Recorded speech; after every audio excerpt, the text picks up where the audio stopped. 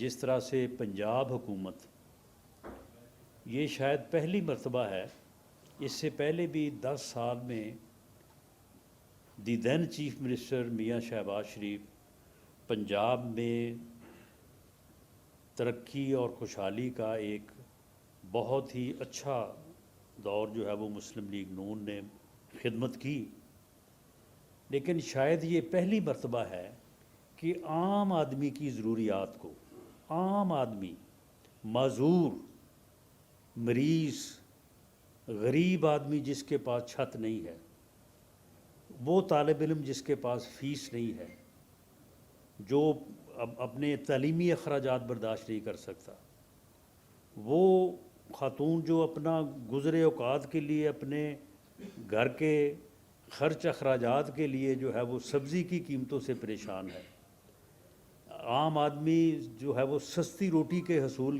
کا خواہش مند ہے، تو ان چھوٹی چھوٹی عام آدمی کی ضرورتوں کا جس طرح سے موجودہ chief minister Punjab madam Maryam Nawaz صاحبہ جو ہے وہ خیال کر رہی ہیں اور ذاتی طور پہ جو ہے وہ محنت کر رہی ہیں، تو اس سے ایک عام آدمی کی جو ہے وہ مشکلات میں بھی جو ہے وہ کمی آ رہی ہے۔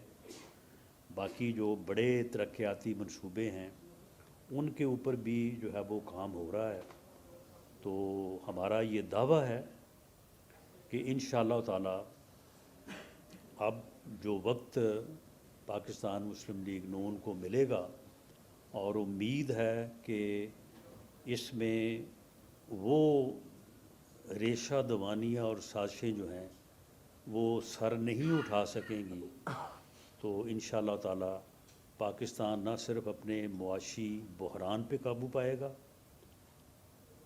مستحکم ہوگا، سیاسی استحکام آئے گا، اور معاشی اور سیاسی استحکام کی بنیاد پہ پاکستان میں وفاقی حکومت انڈر دی لیڈرشپ آف میاں شہباز شریف اور صوبائی حکومت under the leadership of Maryam Nawaz صاحبہ جو ہے اپنا بھرپور کردار ادا کریں گے، اور پاکستان مسلم لیگ نون ایک سیاسی جماعت کے طور پہ جو ہے وہ اپنی حکومتوں کی بھرپور جو ہے وہ معاونت کریں گی، اور اس مقصد کے لیے جو ہے وہ آج ہم نے یہ تنظیمی اجلاس جو ہے وہ بنایا ہے، اور اس میں انشاءاللہ تعالی جو تنظیموں سے سفارشات ملیں گی اور جن قابل اور پولیٹیکلی متحرک لوگوں کو جو ہے وہ ذمہ داریاں یو سی لیول سے لے کے ڈسٹرکٹ لیول تک اور ڈسٹرکٹ لیول سے لے کے پنجاب لیول تک جو ہے وہ دی جائیں گی، تو انشاءاللہ تعالی وہ حکومت کی بہتر کارکردگی کے لیے جو ہے وہ معاون ثابت ہوگا۔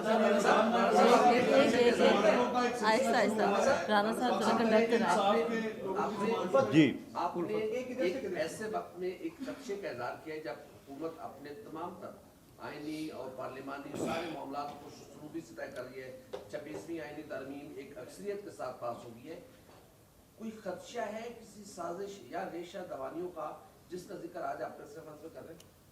دیکھیں، یہ ریشہ دوانیاں اور سازشیں جو ہیں وہ پہلے ہوتی رہی ہیں، تو اب اس وقت جو صورتحال ہے وہ صورتحال یہ ہے کہ معاشی استحکام جو ہے وہ اس وقت سب کو نظر آ رہا ہے، جی صرف مجھے نہیں یا پی ایم ایل این کے لوگوں کو نہیں، سب کو نظر آ رہا ہے کہ 22 اپریل 2022 سے لے کے آج ہم جو ہے وہ اکتوبر 2024 میں بیٹھے ہیں کہ آج کوئی ہمارا مخالف سے مخالف بھی یہ نہیں کہہ رہا کہ پاکستان ڈیفالٹ کرنے جا رہا ہے، ورنہ یہ بات ہوتی رہی ہے، تو اس کا خطرہ تو ٹل گیا ہے، لیکن مزید محنت کرنے کے لیے ہمیں بالکل جو ہے وہ بے غرض نہیں ہو جانا چاہیے، ہمیں اس بات کا احساس رکھنا چاہیے تاکہ پاکستان جو ہے وہ معاشی بحران سے نکل کے ایک